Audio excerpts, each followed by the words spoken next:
আবৃত্তির অ আ ক খ কবিতা আবৃত্তি, তার বিভিন্ন অঙ্গে কবিতার চিন্তন চর্চা, তা নিয়েই আবৃত্তির কর্মশালা। বৃহস্পতিবার থেকে আইসিসিআরে শুরু হলো এই কর্মশালা, চলবে 3 দিন। এদিন কর্মশালার উদ্বোধন করেন শিক্ষামন্ত্রী ব্রাত্য বসু। বাচিক শিল্পের প্রসারে এবং বাচিক শিল্পের গুরুত্ব বাড়াতে এই কর্মশালা বিশেষভাবে সহায়ক ভূমিকা কাজ করবে। মোট 175 জনকে নিয়ে আয়োজিত হচ্ছে এই কর্মশালা, চলবে প্রতিদিন দুপুর 1টা থেকে সন্ধ্যে 6টা পর্যন্ত। ইয়াং জেনারেশনের অনেক কোয়ারিজ থাকে, কিভাবে বললে আরও ভালো করা যায়, কিভাবে নিজেকে আরও ঠিকঠাক উচ্চারণ করা যায়। আমার আগের জেনারেশন, আমার জেনারেশন, আমার পরবর্তী জেনারেশন, এই 3টে জেনারেশনকে একটা প্ল্যাটফর্মে আনার একটা উদ্দেশ্য আমার ছিল। সেই স্বপ্নটাই আমার মনে হয় এই কর্মশালার মধ্যে দিয়ে সফল হবে বলে আমার বিশ্বাস।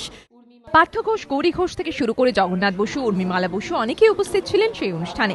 সেকাল থেকে একাল আবৃত্তির 3 প্রজন্মই উঠে আসে এদিনের আলোচনায়। স্মরণ করা হলো সুনীল গঙ্গোপাধ্যায়কেও। এটা তো খুব সৎ উদ্যোগ, ভালো উদ্যোগ, খুব বেশি হওয়া উচিত, যাতে করে বাংলা সংস্কৃতি, বাংলা আবৃত্তি, বাংলা নাটক নিয়ে কাজ হয়, সেটা তো খুব বেশি চাই। আরো দীর্ঘদিন বেঁচে থাকতে লোভ হয়। কেউ এসেছেন প্রথমবার, কেউ আবার এসেছেন নিজের প্রতিভায় আরো একটু শান দিতে।